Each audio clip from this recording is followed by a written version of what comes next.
आज मैं आपको पारिवारिक संबंध होम साइंस द्वितीय के एक टॉपिक के बारे में जानकारी दूंगी। पारिवारिक संबंध आजकल के बहुत ही जटिल हो चुके हैं और जैसे जैसे समाज और स्थिति और समय बदल रहा है उसी हिसाब से परिवर्तन भी हो रहे हैं। भारत के परिवार के प्रतिमान जो हैं उनमें बहुत परिवर्तन आया है। फैमिली पैटर्न्स में बहुत चेंजेस आए हैं और उन चेंजेस को अगर हम गौर करें कि इन चेंजेस क्यों आए हैं, कैसे आए हैं और हम इनको कैसे सुधार सकते हैं। पारिवारिक संबंध धीमे धीमे अब हर समाज में बिगड़ते जा रहे हैं और अब एक दूरी सी एहसास होने लगी है परिवार में भी और परिवार टूट रहे हैं। तो इनके लिए हमें इस चीज़ पर गौर करना चाहिए कि हमारे पारिवारिक संबंध क्यों ख़राब हो रहे हैं, क्या कारण हैं जो ये परेशान कर रहे हैं हमें। हमारे जो संबंध हैं वो उनसे हम परेशान हैं या हम उनके कुछ ऐसे निर्धारक तत्व हैं जिनसे हम निर्धारित करते हैं और जो पद्धति हम इस्तेमाल कर रहे हैं या उसमें गलती है या हमारे जो पालन पोषण में कमी है या जो भी कुछ हमारी जो संस्कृति अब मिल रही है या हमारे नैतिक मूल्यों का पतन हो गया है। इन सब पर हमें गौर करने की ज़रूरत है। अगर हम इन सब चीज़ों को सोचेंगे तो शायद हमें समझ में आएगा कि क्या हमारे लिए आवश्यक है और हम इसके पारिवारिक संबंधों को किस तरह से इम्प्रूव कर सकते हैं। तो सबसे पहली चीज़ आती है एकल परिवार। एकल परिवार हमारे यहाँ अब कोई भी जॉइंट फैमिली में रहना पसंद नहीं करता, सबको अपनी स्वतंत्रता चाहिए। तो एकल परिवार में टूट रहे हैं और एकल परिवार में माँ बाप और उनके बच्चे होते हैं और वो भी 2 बच्चों से ज़्यादा नहीं होते हैं। ऐसी कंडीशंस में माँ बाप सोचते हैं कि हम क्या करें, अगर हम सर्विस भी करें, नौकरी करें, परवरिश करें, क्या क्या करें। तो ऐसी कंडीशन में बच्चा जो है वो ज़्यादा उसकी परवरिश ढंग से नहीं हो पाती। अगर आप पुराने समय की व्यक्ति को देखें जो कि आपकी जॉइंट फैमिली में रहते थे, जो पर दादा दादी, चाचा चाची और ताऊ जी या ताई जी ये सब होते थे। तो ऐसी कंडीशन में बच्चा कभी भी अकेला नहीं पोषित हुआ है। बच्चे के साथ सभी होते थे और बच्चे को कभी अकेलापन एहसास नहीं हुआ। उससे ही उस बच्चे की परवरिश अच्छी होती थी और वो ज़्यादा बेहतर फील करता था, अकेलापन उसे कभी एहसास नहीं हुआ। धीरे धीरे दूसरा कारण चालू हो गया। इसका देखते देखते एकल परिवार के साथ साथ रिश्तेदारों से रिश्तेदारी निभाना हमारे से मुश्किल हो गया। अब रिश्तेदारों से भी हमारे संबंध दुर्बल होते गए क्योंकि हम समाज में कहीं जाते आते नहीं हैं, क्योंकि हमारे पास फुर्सत नहीं है, समय की कमी के कारण, कार्य के बोझ के कारण। तो ऐसी कंडीशन में धीमे धीमे रिश्तेदार भी हमसे दूर होते रहे, हमारी पहचान धीमे धीमे कम होती गई। इसके बाद में हम काम भी कम करना चाहते हैं। एकल परिवार बनाने का मेन उद्देश्य यही था कि आजकल हर बच्चा ये चाहता है कि हमें पूरे परिवार का काम न करना पड़े। पहले जॉइंट फैमिली में ऐसा कभी एहसास नहीं हुआ कि कोई एक व्यक्ति काम कर रहा है और धीमे धीमे ये प्रवृत्ति बच्चों में आ गई और बच्चों को लगने लगा कि हमें तो अगर अकेले रहेंगे तो हमारे परिवार का ही कार्य करना पड़ेगा। मेरा और तेरा परिवार अलग अलग हो गया और वो धीरे धीरे जॉइंट फैमिली से जैसे ही वो एकल परिवार में शिफ्ट हुआ तो धीमे धीमे काम किए, उन्होंने कोशिश की कि कम से कम कार्य किया जाए। तो ऐसी कंडीशंस में भी क्योंकि उनके ऊपर दूसरे कामों का बोझ ज़्यादा हो गया, बाहर से सामान लाना, नौकरी करना, ये सब का बोझ वो निभाते निभाते पत्नी भी सोचती कि पति करे और पति पर भी भार जो है ज़्यादा बढ़ गया और बच्चों की परवरिश में बच्चों भी उससे परेशान होने लगे क्योंकि उनके कोई किसी भी परवरिश में कमी आनी चालू हो गई। उन्हें पता ही नहीं चला कि वो क्यों परेशान हैं, या अगर वो कभी अकेलापन एहसास करते हैं तो उनके पेरेंट्स उनके साथ नहीं हैं। तो ऐसी कंडीशन में वो परेशान रहने लगे। धीमे धीमे बच्चों का जो समय व्यतीत करने का था वो घर में व्यतीत करते थे पहले, वो 10 घंटे तक बाहर व्यतीत होने चालू हो गए और वो सिर्फ आके और सोने जितना ही कंडीशन रहती है, और बाकी टाइम बच्चे अकेलापन दूर करने के लिए टीवी वगैरह देखते हैं। आजकल टीवी वगैरह में भी ऐसी प्रवृत्ति चल दी है कि एकल परिवार दिखाते हैं, लड़ाई झगड़े और इस तरीके के सीरियल्स आ रहे हैं जो कि बच्चे के ऊपर गलत प्रभाव डाल रहे हैं। तो ऐसी कंडीशन में बच्चा धीमे धीमे घर से दूर होता गया और उसके पारिवारिक संबंध खराब होते गए। परिवार के सदस्य जो हैं सभी व्यस्त हैं, और पहले परिवार से ही उसको मनोरंजन के वो मिलते थे। हमारे दादा दादी वगैरह हमें पंचतंत्र की कहानियाँ और नैतिक शिक्षा वाली कहानियाँ सुनाया करते थे, जो कि अब उपलब्ध नहीं है, क्योंकि अब उनके पास फुर्सत नहीं है। इतने थके हुए आते हैं कि उनसे इतना सब कुछ हो नहीं पाता, वो बच्चों को इतना टाइम दे नहीं पाते हैं। बाइयाँ रख ली हैं तो वो बाई वगैरह जैसा भी परवरिश करती हैं वो अपने हिसाब से परवरिश दे रही हैं। तो इस कंडीशन में ऐसा हुआ कि धीमे धीमे उनके नैतिक मूल्यों में पतन होना चालू हो गया, और उन्होंने ऐसा सीखा ही नहीं। कुछ अच्छी कहानियाँ सुनते या कोई ऐसा बातें सुनते, अच्छी बातें सुनते, तो वो शायद वो अपने चरित्र में ला पाते। अब वो कार्य स्कूल भी नहीं कर पा रहे हैं, न ही परिवार कर पा रहे हैं। तो ऐसी कंडीशन में धीमे धीमे हमारे अंदर चेंजेस आते जा रहे हैं। हमारे जो पारिवारिक जो पैटर्न हैं उसमें भी चेंजेस आ रहे हैं। फिर पिता का पालन पोषण ज़्यादा हो गया है, स्कूल व घर में आवश्यकताएं पूर्ण नहीं हो पा रही हैं। व्यावसायिक गतिशीलता अधिक होने से परिवार की संरचना भी बदल गई है। बेरोजगारी और सुविधाओं का अभाव होने चालू हो गया है, और हमारे पेरेंट्स को एक डर बैठ गया कि बच्चे को मैं पढ़ा तो रहा हूँ, उसको नौकरी मिलेगी कि नहीं मिलेगी, या वो बेरोजगारी को फेस कर पाएगा नहीं कर पाएगा।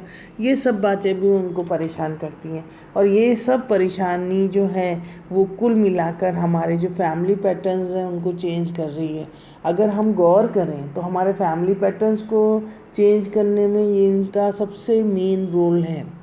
अब मैं आपको कुछ बताना चाहूँगी कि पारिवारिक संबंधों में कुछ निर्धारक तत्व होते हैं जो कि हमारे परिवार को निर्धारित करते हैं। हमारे जो पारिवारिक संबंधों को निर्धारक तत्व जो हैं उससे प्रभावित होते हैं। तो कुछ पेरेंटल संरक्षकों को अभिवृत्तियाँ होती हैं, यानी कि पेरेंटल एटीट्यूड्स हमारे प्रति कैसा है। कुछ बच्चे को बहुत ओवर प्रोटेक्शन देते हैं, उनको हरदम डर लगा रहता है कि हमारे बच्चे को कुछ हो ना जाए, और वो इतना ज़्यादा उसको लेना छोड़ना जाके देना सब चीज़ें, उसको खाना भी वो हाथ से खिला रहे हैं, सब कुछ कर रहे हैं। तो ये ओवर डिपेंडेंसी है, मतलब अति आश्रितता है, और उससे बच्चा उत्तेजित हो जाता है, बेचैन रहता है, परेशान रहता है, क्योंकि उसका डेवलपमेंट सही नहीं हो पाएगा, उसका विकास सही नहीं हो पाएगा। तो ये तरीका जो हमारा अति संरक्षण वाला है, ओवर प्रोटेक्शन वाला, इसे हमें चेंज करना चाहिए अगर किसी पेरेंट्स को ऐसा करता है तो। ओवर परमिसिवनेस, अधिक छूट दे देते हैं तो संरक्षक बहुत सहनशील हो जाते हैं, जो बच्चा कर रहा है उसको करने देते हैं, तो बच्चे नियंत्रण के बाहर चले जाते हैं और वो बच्चे उनकी भी नहीं सुनते हैं।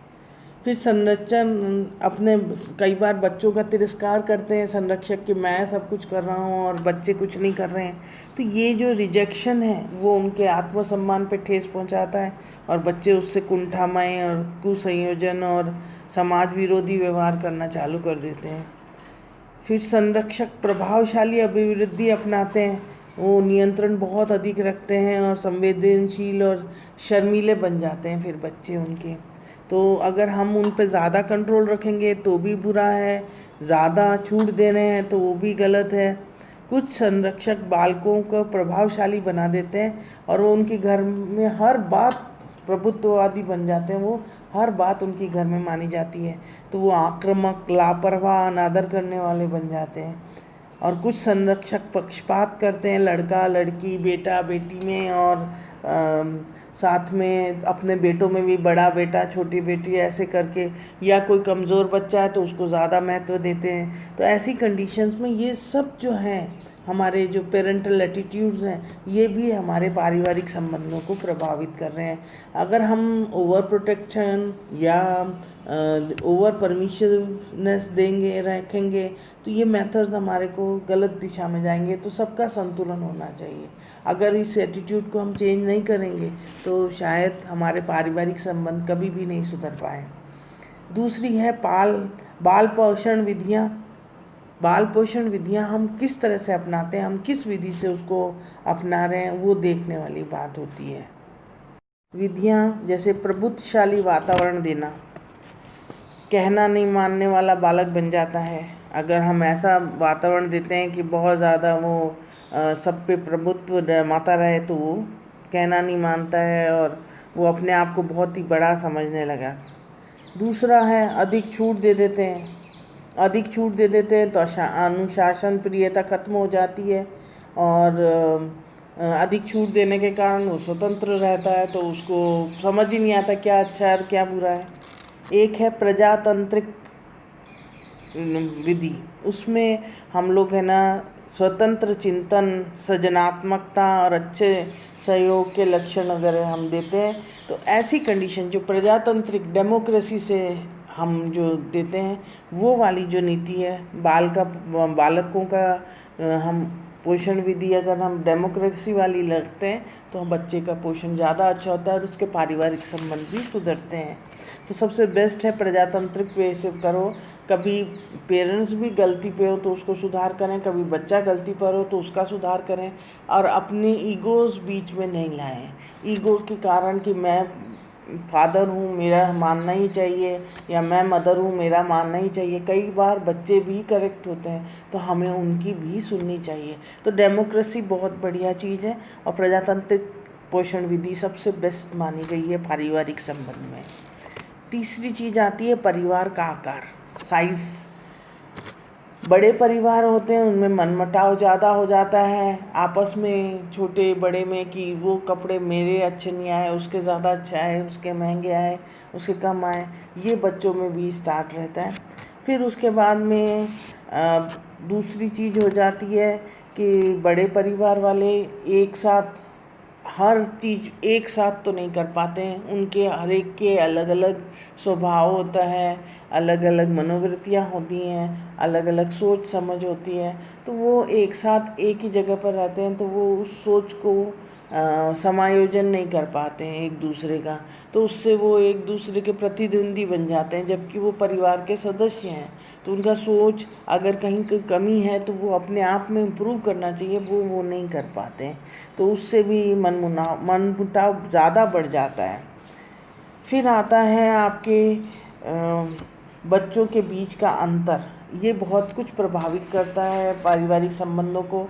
अगर बहुत लंबा अंतर होगा तो वो बेटा और बाप वाली बात आ जाती है कि बड़े बच्चे ने छोटे भाई को अपने बाप की तरह से सारा कुछ उसको संरक्षण देता है, तो छोटा जो भाई है वो उसको उतना आदर दे पाता है, कभी नहीं दे पाता है।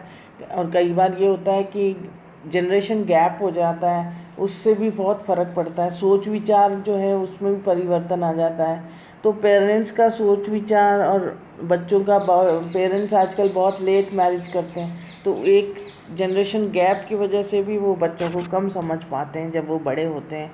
और भाई बहन अगर हम उम्र होते हैं तो वो ज़्यादा अच्छे से एक दूसरे को समझ पाते हैं। इसी तरीके से परिवार की व्यवस्था